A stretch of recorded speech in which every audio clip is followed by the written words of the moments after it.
ఆరోగ్యం అంటే natural food. Nature మంత్ర ఇప్పుడే మీ ఇంటికి తెచ్చుకోండి.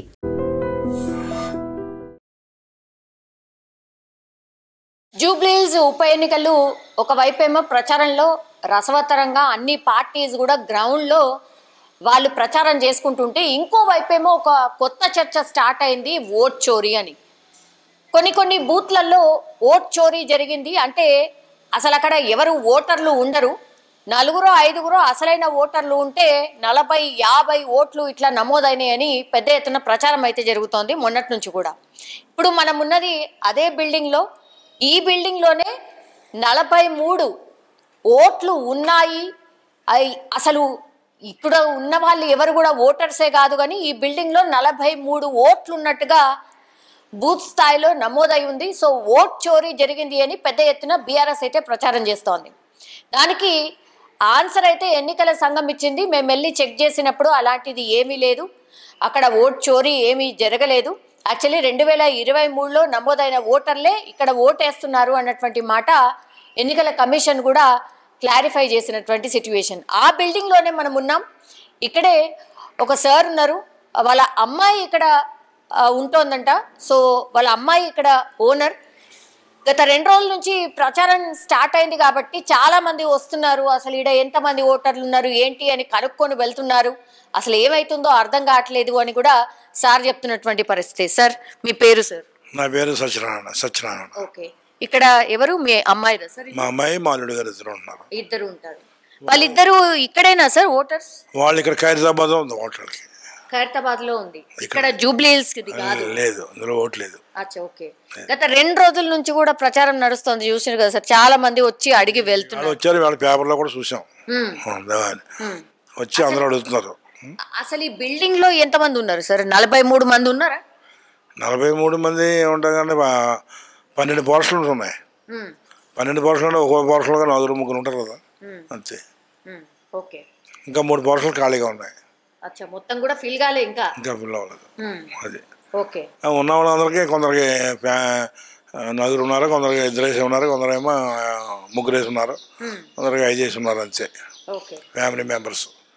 అయినా ఇక్కడ ఓట్లు ఉన్న వాళ్ళు మాత్రం ఓ పోర్షన్లో ఉన్న వాళ్ళకి మాత్రం ఉన్నాయి 2 ఓట్లు అంతే ఈ జూబ్లీహిల్స్లో. మా ఫ్యామిలీ మెంబర్స్లో ఖైరతాబాద్లో ఉన్నాయి, అంతే. మిగతా వాళ్ళకి అందరికీ ఆంధ్రాలో ఉన్న ఓట్లు అటువైపు ఉన్నాయి అందరికీ. ఇక్కడ ఎవరు లేవు, ఇక్కడ ట్రాన్స్ఫర్ చేసుకోలేదు. ట్రాన్స్ఫర్ చేసిన వాళ్ళలో ఒక ఇద్దరు మాత్రమే ఓటర్లు ఉన్నారు ఈ బిల్డింగ్ లో. కానీ మరి ఎట్లా సార్ 43 ఓట్లు ఉన్నాయని పెద్ద ఎత్తున ప్రచారం జరుగుతోంది కదా సార్? తెలుసండి, వాళ్ళు ఎలా రాస్తున్నారు మరి. ఆ ఇచ్చినటువంటి ఎలా ఇచ్చారు అనేది వాళ్ళకి తెలియాలి. వాళ్ళు వచ్చి డోర్ నెంబర్ లేకుండా ఏం లేకుండా తెలుసుకోకుండా వచ్చేసి ఎవరో ఇంటికి వచ్చేసి ఇందులో కాపురం ఉంటున్నారని చెప్పి ఇచ్చేస్తే ముందు అసలు ఆ ఆఫీసర్లను పట్టుకోవాలి, వాళ్ళని సస్పెండ్ చేయాలి ముందు, ఆ ఎంక్వైరీ చేయకుండా ఎలా ఇచ్చారని. అది మెయిన్. అది అంతేగాని ఇలాగ జనరల్గా వచ్చి ఇంట్లో వాళ్ళని, ఆయన ఒక వార్డర్ గారు రెడ్డి గారు, ఒక్కసారి మాట్లాడదాం సార్. చెక్ చేసుకొని పోయారు సార్. ఏమైంది సార్? ఈ బిల్డింగ్ లో 43 ఓట్లు ఉన్నాయి, దొంగ ఓట్లు ఉన్నాయి. ప్రచారం ఎందుకు వచ్చిందంటారు? ప్రచారం అంటే అది ఇంతకుముందు ఉన్నాయని వాళ్ళు ఏది ఎంక్వైరీకి వచ్చిండ్రు. కానీ మనం ఇక్కడ ఏంటంటే అంత వచ్చిన వాళ్ళు అంతా కొత్త వాళ్ళు. ఇక్కడ ఏది అపార్ట్మెంట్ కట్టినాక పాత వాళ్ళు ఎవరు లేరు ఇక్కడ. నిన్న వాళ్ళు వస్తే అదే చెప్పిన వాళ్ళకి. నిన్న పాత వాళ్ళు అయితే ఎవరు మనకు తెలియదు, వాళ్ళ గురించి ఐడియా లేదు. ఇల్లు ఉన్న వాళ్ళైతే అంత కొత్త వాళ్ళే. వీళ్ళ ఓటర్లు కొన్ని ఏరియాలో ఉన్నవాళ్ళు అట్లా. అది మరి పరిస్థితి అయితే. దొంగ అసలు ఎన్ని ఓట్లు ఉన్నాయి సార్ ఈ బిల్డింగ్ లో? అసలు అయితే అంటే అందరికీ ఉన్నాయి ఓట్లు, లేవని కాదు, కానీ మా ఉన్నాయి. మాకు ఏ బ్లాక్లో ఉన్నాయి, ఇది కృష్ణ గారు అంతా ఒకటే వస్తుంది మనది ఏ బ్లాక్లో ఉన్నది. ఇంకా కొందరికి ఏమో ఊళ్ళలో ఉన్నాయి, వాళ్ళు ఇంకా ట్రాన్స్ఫర్ చేసుకోవాలి ఇక్కడికి. ప్రస్తుతానికి ఉన్నాయి ఓట్లు, కానీ అందరికి ఉన్నాయి, కానీ ఇక్కడ కొందరికి లేవు, కొందరికి ఉన్నాయి అట్లా. మొత్తం పోర్షన్లు ఇక్కడ 15 అంటున్నారు సార్. 15 ఉంటుంది అంటే 3 మైనస్ అంటే ఖాళీగా ఉన్నాయి, అవి మీలో ఉన్నాయి ఫ్లాట్స్. ఓకే. దగ్గర ఒక 7-8 ఓట్లు ఉండిండొచ్చు సార్ అసలైన ఓట్లు. ఇప్పుడు మాది ఏ బ్లాక్లో ఉన్నాయి. మేము అపార్ట్మెంట్ ఇక్కడ కొనుక్కున్నాం కాబట్టి మేము మార్చుకోలేదు.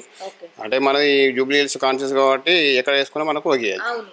మనది ఓటరే నేను. మనకు 4 ఓట్లు 4 ఓట్లు ఉన్నాయి మనకి. అది ఏ బ్లాక్లో ఉంటాయి స్కూల్ దగ్గర. నిన్న కూడా అదే చెప్పినా, న్యూస్లో కూడా వచ్చింది మళ్ళీ అదే. ఓకే అంతే. సో దొంగ ఓట్లు అనేటివి మరి అవి ఎవరి అనేది మనకు ఐడియా లేదు సార్. ఆ పేర్లు చూసిండ్రా మీరు? చూసినాం, అసలు మనకు వ్యక్తి ఐడియా లేవు, వాళ్ళు ఎవరు మనకు తెలియదు, వాళ్ళు తెలియదు మనకు. అంటే మనం అపార్ట్మెంట్ కొనుక్కొని వచ్చాం కదా, ఇంతకుముందు వాటి ఎవరు ఉన్నారు ఎవరు అంటే నేను ఈ పక్కకు అపార్ట్మెంట్ ఓనర్ అడిగితే ఇక్కడ ఇండివిజువల్ హౌస్ ఒకటే ఉండేది, మరి వాళ్ళు 2-3 ఓట్ల కంటే ఎక్కువ లేకుండే అని ఆయన కూడా చెప్పి. నేను జాగా పెద్దగా అనిపిస్తుంది సార్, అదే డౌట్ వచ్చింది. అంటే ఇక్కడ వేరే ఏమైనా బిల్డింగ్ ఉండేనా, అంటే ఇప్పుడు ఇద్దరి అంటే ఇంకోరి 2 అపార్ట్మెంట్ అనేది ఒకరిది కాదు, ఇద్దరి కమెండ్ ఇది. అట్లా కమెండ్ అయితే తీసుకొని బిల్డర్ తీసుకొని కట్టేసిండు, అది కట్టేసి సేల్ చేసుకున్నాడు. ఫస్ట్ బిల్డర్ కొనేసుకున్నాడు అది. మరి ఇదైతే కొత్తగా అయింది సార్. ఇది పాతిల్లే, ఈ పక్కన కూడా పాతిల్లే కదా సార్. వాళ్ళన్నా గుర్తుపట్ట ఎవరు గుర్తుపట్టలేదు, అడిగిరే కదా, అందరిని అడిగిరే కదా. ఇక్కడ ఎదురుగా వాళ్ళని అడిగారు ఎవరు అడిగితే మాకు ఐడియా లేదని చెప్తున్నారు వాళ్ళు కూడా. మరి అది ఎక్కడి నుండి వచ్చినో ఏమో మనకు కూడా తెలియదు అది. అట్లా ఇవన్నీ కూడా కౌంట్ అయిన తర్వాతనే ఇప్పుడు 3,98,000 ఓటర్లు అయిండు సార్. మరి ఇట్లా ఎన్ని ఉండిండొచ్చు మన వాడి గురించి ఐడియా లేదు ఇక. ఉంటాయి దొంగ ఓట్లని, మరి అది ఎంక్వైరీ చేసి ఇప్పుడు ఎప్పుడైనా మనకు ఏవైతే మనకు కన్ఫర్మ్ లేదో అది కట్ చేసి కంపల్సరీ కట్ చేసి ఓటింగ్ పెట్టుకుంటే కరెక్ట్, అసలు లెక్క వస్తుంది. ఇప్పుడు కొందరికి ఏంటంటే ఇక్కడ ఉన్నాయి ఓట్లు, మన ఊర్లలో ఉన్నాయి డబల్ ఓట్లు, అట్లా అక్కడ ఇక్కడ 2 యూజ్ చేస్తున్నారు వాళ్ళు. అట్లా కూడా వేసుకుంటారు. అసలు ఓటు అనేది ఒకటే ఉండాలి, ఓటు హక్కు అనేది. ఎట్లా ఇప్పుడు కరెక్ట్ మీరు ఎంక్వైరీ చేస్తే అది తీసేయాలి ఓటు. అది ఇప్పుడు మనకు ఏదైతే మనకు అవైలబుల్ లేవో అది కట్ చేసేయాలి ఓట్లు. ఇప్పుడు ఎలక్షన్ కమిషన్ వాళ్ళు వచ్చిరా సార్? నిన్న వచ్చారు కదా, 3 times వచ్చిపోయినాయి. నిన్న వచ్చిండు కదా, జిహెచ్ఎంసీ నుండి వచ్చిండు. వాడి గురించి అడిగారు, మీరు ఎప్పుడు వచ్చిండ్రు, ఇక్కడ ఎక్కడ ఉండే, ఎంతమంది ఉంటుంది ఇక్కడ, మీ ఓటు ఎక్కడ ఉంది అని అన్ని అడిగిండ్రు అని చెప్పేసాను క్లియర్గా. అంతే. ఇప్పుడు రాసుకున్నారా కరెక్ట్ గా? కరెక్ట్ ఉంది మాది, అందరికీ ఇప్పుడు ఉన్న వాళ్ళే కరెక్ట్ ఉన్నాయి. ఇక్కడ ఉన్న వాళ్ళవి వాళ్ళు చెప్పిండ్రు, కొందరు ఊర్లలో ఉన్నాయంట వాళ్ళవి, ఇక్కడ మన ఏపీలో వాళ్ళు ట్రాన్స్ఫర్ చేసుకోలేదు. మన ఉన్న ఓట్లు మన ఏ బ్లాక్లో ఉన్నాయి, ఇక ఇక్కడ కదా ఎందుకు అని మనం నిశ్చయలేదు అట్లా. ఓకే సార్, ఇప్పుడు ఉప ఎన్నికలు వచ్చినాయి సార్, ఎట్లుంది అంటే డెవలప్మెంట్ కార్యక్రమాలు కొన్ని చోట్ల అవుతున్నాయి కదా? ఇప్పుడు అయితే నేను చెప్తున్నా, టీఆర్ఎస్ ప్రభుత్వం బాగుండే. ఇప్పుడు మొత్తం శూన్యం, 0 చేసిండు, 100% శూన్యమే ఇది. నో డెవలప్మెంట్, ఇంకా ఉన్నది పొడగొడతాను, నాశనం చేస్తాను తప్పితే డెవలప్మెంట్ అనేది ఏం కనిపిస్తలేదు.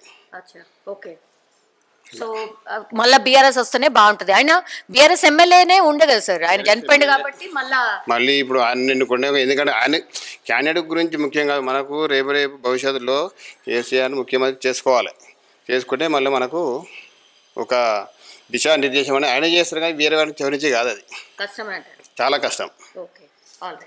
సో ఇది యాక్చువల్లీ ఇట్లా ఈ బిల్డింగే అనమాట. కంప్లీట్గా మనం చూడొచ్చు, చాలా పెద్దగా ఉంది బిల్డింగ్ కూడా.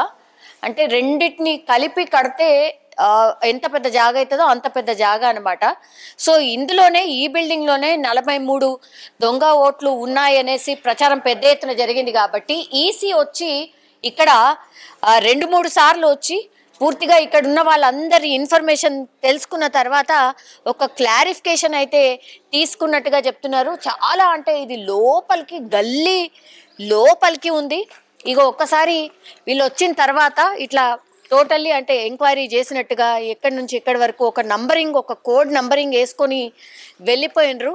ఇగో ఇదే ఈ సంస్కృతి అవెన్యూ, ఇది కృష్ణానగర్లోని యూసఫ్ గూడాలో ఉన్నటువంటి బిల్డింగ్ అనమాట. మనం చూడొచ్చు బిల్డింగ్ కూడా ఎంత కొత్తగా ఉంది. జస్ట్ ఒక 1.5 year మాత్రమే అవుతుందన్నమాట ఈ కన్స్ట్రక్షన్ అయి కూడా. ఇంకా పోర్షన్స్లో అన్ని పోర్షన్స్లో ఇంకా ఎవరు కూడా రాలేదు. అయినా సరే ఈ బిల్డింగ్లో దొంగ ఓట్లు ఉన్నాయని పెద్ద ఎత్తున ప్రచారం అయితే జరిగింది. దీంతో ఈసీ ఎంక్వైరీకి వచ్చింది. ఎంక్వైరీకి వచ్చిన తర్వాత అసలు ఎవరున్నారు ఓటర్స్ ఏంటి అనేది కూడా పూర్తిగా క్లారిఫై అయితే చేసుకున్నారు. కొంతమంది రియల్ ఓటర్సే ఇక్కడ ఉన్నారు, మిగతా వాళ్ళు మాత్రం ఏపీకి సంబంధించిన ఓటర్స్ అన్నటువంటి మాట చెప్పినారు.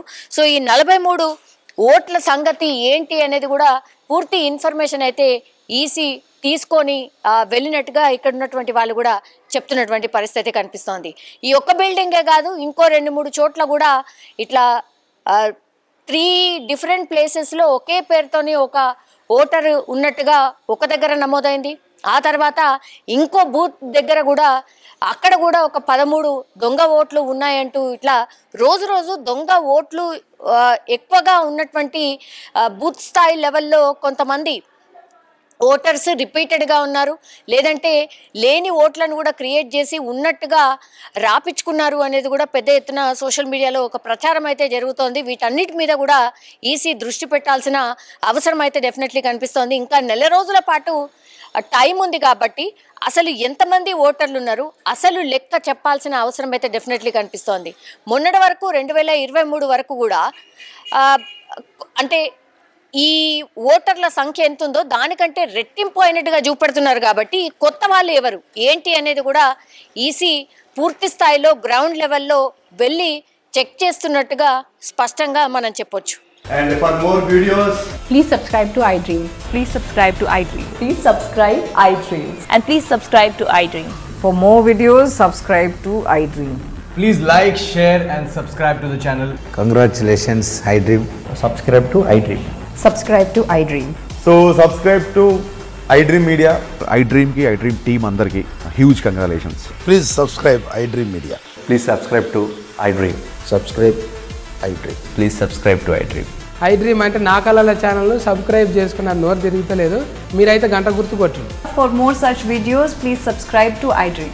Subscribe to iDream. Please subscribe to iDream. Please subscribe iDream Media. Please do subscribe to iDream. Please subscribe to iDream Media. For best entertainment and information, please subscribe iDream. And don't forget to subscribe to iDream.